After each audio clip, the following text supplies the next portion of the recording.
Occasion ఏదైనా location ఎక్కడైనా తెలుగువారి వేడుక అంటే ఆలివ్ మిఠాయి ఉండాల్సిందే. Welcome to Suman TV.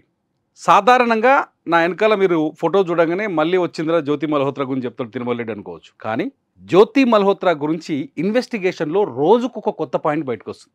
పోలీసులు ఆమె మాట్లాడుతున్న తీరు చూసి అవాకైపోతున్నారు హర్యానా పోలీసులు. ఎన్ఐఏ ఇంటెలిజెన్స్ అంతా ఇప్పుడు ఆమె ఏదైతే హర్యానాలో పోలీస్ స్టేషన్లో ఉందో పోలీస్ స్టేషన్ చుట్టూ తిరుగుతోంది. ఎందుకంటే జ్యోతి మల్హోత్రా చెబుతున్న మాటలు అంత భయాన్ని కలిగిస్తున్నాయి. ముఖ్యంగా ఈ దేశానికి ఇట్లాంటి ద్రోహులు ఉన్నారా, ఈ దేశంలో పుట్టారా అటువంటి ద్రోహులు అనే భావన కలుగుతోంది. ఆమె నుంచి ఇవాళ అందుతున్న మొదటి సమాచారం ఏందో తెలుసా? జ్యోతి మల్హోత్రాని ఐఎస్ఐ చాలా డైరెక్ట్గా రిక్రూట్ చేసుకుంది. జ్యోతి మల్హోత్రా కూడా ఆమె హిందువుగా పుట్టినప్పటికీ, ఆమె జ్యోతి మల్హోత్రా అయినప్పటికీ జ్యోతి మల్హోత్రా కూడా ఒక ఉగ్రవాదే అని కన్ఫర్మ్గా తెలుస్తోంది.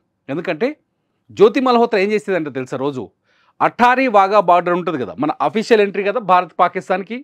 వాఘా బార్డర్ దగ్గర ఉండి ఎవరైనా డిప్లొమాట్స్ ఏదైనా ప్రోటోకాల్ కావచ్చు, సాధారణంగా ఏజెంట్స్ రా ఏజెంట్స్ కానీ వాళ్ళు కానీ దేశ సరిహద్దులను దాటి ఏం చేస్తారంటే పాకిస్తాన్లోకి వెళ్ళి నిఘా వ్యవస్థని బలోపేతం చేయడం, అక్కడ జరుగుతున్న ఇదంతా మన సినిమాలో చూస్తున్నాక నిజంగా జరుగుతుంటుంది. అయితే ఇటువంటి ఏజెంట్స్ పాకిస్తాన్లోకి ఎవరెవరు ఎంటర్ అవుతున్నారో ఆ డీటెయిల్స్ పంపించమని ఐఎస్ఐ జ్యోతి మల్హోత్రాకి అతిపెద్ద అసైన్మెంట్ ఇచ్చింది. అందుకనే ఆమె అంత ధనవంతురాలుగా మారిపోయింది. అందుకనే ఇన్ని దేశాలు తిరగగలిగింది, అన్ని పైసలు ఖర్చు పెట్టుకోగలిగింది, అంత లగ్జరీ లైఫ్. 7 పోయినా 5 స్టార్ 7 స్టార్ హోటల్లో ఉంది ఆమె. ఒక్కసారి ఆమె ఎక్స్పెన్సెస్ హిస్టరీ తీస్తే పోలీసులు షాక్ అయిపోయారనమాట. ఆ అకౌంట్లో పైసలేంది, ఆమె ఖర్చు పెట్టిన పైసలేంది, ఆమెకి ఎక్కడికి వెళ్ళి వస్తున్నాయి పైసలు అని చెప్పేసి. సో ఐఎస్ఐ ఈ డబ్బులు ఇస్తూ వచ్చింది ఆమెకి.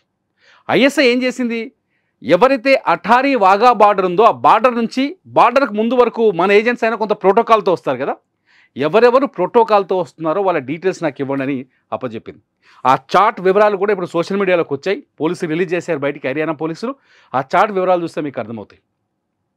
ఇదొకటే కాదు, జ్యోతి మల్హోత్రాకి ఐఎస్ఐ ఇచ్చిన రెండో అసైన్మెంట్ ఏంటంటే భారతదేశంలో ప్రముఖ ఆలయాల్ని ఆమె సందర్శించాలి.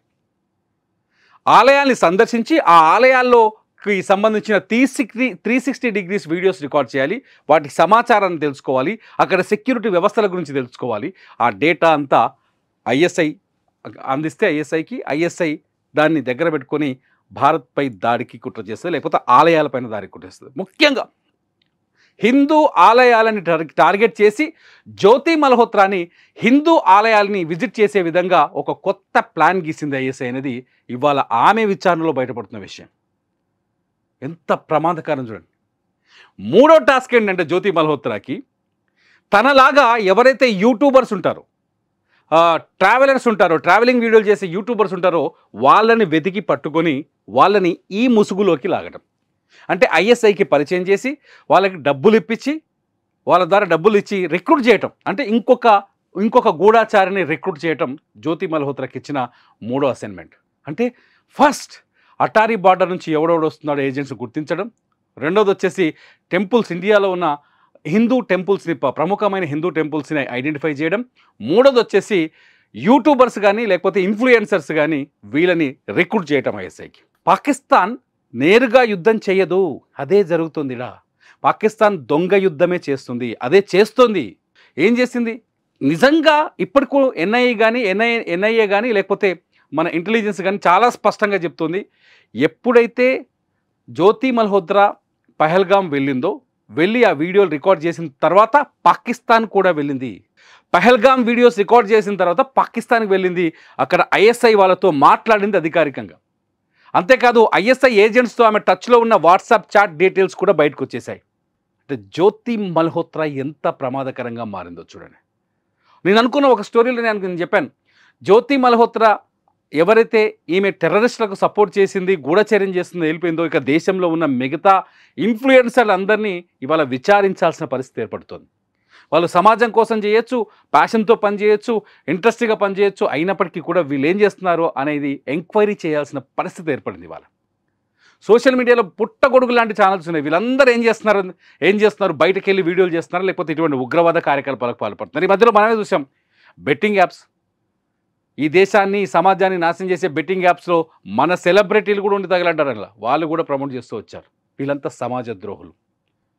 జ్యోతి మల్హోత్రా లాంటి వాళ్ళ చేతిలో. అచ్చా, మీకు చెప్పారా మర్చిపోయిన, జ్యోతి మల్హోత్రా ఈ నేపథ్యంలోనే పూరి, ఒడిశాలోని పూరికి టూర్ వేసింది. అక్కడ ప్రియాంక సేనాపతి అని చెప్పేసి ఒక యూట్యూబర్ని కలుసుకుంది. ఆమెకి 14,500 మంది సబ్స్క్రైబర్స్ ఉన్నారు. ఈమె పాకిస్తాన్ కూడా తీసుకుపోయింది. ప్రియాంక సేనాపతి ఇంకా ఉచ్చులో ఇరుక్కోలేదని తెలుస్తోంది.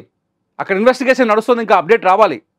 ప్రియాంక సేనాపతి ఫాదర్ చాలా స్పష్టంగా చెప్తున్నారు, మా అమ్మాయికి ఏమైనా సంబంధాలు ఉంటే మేము విచారణ సహకరిస్తామని చెప్పేసి. అంటే ప్రియాంక సేనాపతి లాంటి వ్యక్తుల్ని ఐడెంటిఫై చేసి వాళ్ళకి డబ్బు ఎరవేసి వాళ్ళని పాకిస్తాన్ టూరిజం తీసుకెళ్ళి అక్కడ ఐఎస్ఐ తో పరిచయాలు ఏర్పాటు చేసి వాళ్ళకి డబ్బులేసి వాళ్ళ ద్వారా ఈ దేశ రహస్యాల్ని పంపించడం అనేది జ్యోతి మల్హోత్రా ముందున్న టాస్క్. ఎంత సిగ్గులేని ఇంకో విషయం ఏం చెప్పనా, అస్సలు భయపడట్లేదట పోలీసులు అడుగుతుంటే. నాకు వాక్ స్వాతంత్రం ఉంది, నన్ను ఎట్లా ప్రశ్నిస్తారో మీరు అంటుందండి పోలీసుల్ని. ముదిరిపోయిన మాటలే కదా ఇవి. ఈ దేశంలో 26 మంది అమాయకులు అన్యాయంగా చనిపోతే, ఉగ్రవాదులు వచ్చి పహల్గామ్లో అన్యాయంగా చంపేస్తే జ్యోతి మల్హోత్రా కూడా వీడియో రిలీజ్ చేసింది వారి మీద. మనం కాశ్మీర్కు వెళ్ళాలా వద్దా అని ఆలోచించుకోవాలి అని. అంటే ఈ దేశాన్ని నాశనం చేయాలనే ఆలోచన జ్యోతి మల్హోత్రా బ్రెయిన్లో చాలా స్పష్టంగా ఉంది. ఇటువంటి జ్యోతి మల్హోత్రాలు ఇంకా చాలామంది ఉన్నారు. ఇప్పటికో 11 మంది దొరికారు. ఇప్పుడు మొత్తం ఇంటెలిజెన్స్ వ్యవస్థ అంతా, కౌంటర్ ఇంటెలిజెన్స్ మొత్తం అంతా ఈ ఇన్ఫ్లుయెన్సర్ల మీద పడ్డది. గుర్తుపెట్టుకోండి, ఈ దేశానికి మీరు ద్రోహం చేస్తే, ఈ దేశానికి మీరు ఏమాత్రం ద్రోహం చేస్తే, బెట్టింగ్ యాప్స్ని మేము భరించలేకపోతున్నాం, ఈ దేశాన్ని మీరు ద్రోహం చేస్తే మిమ్మల్ని దేశం క్షమించదు. మీరేం చేస్తారో చెప్పండి ప్రేక్షకులుగా. ఇటువంటి దేశద్రోహుల్ని మీరేం చేస్తారో ఈ వీడియో కింద కామెంట్ చేయండి. చూస్తూనే ఉండండి సుమన్ టీవీ.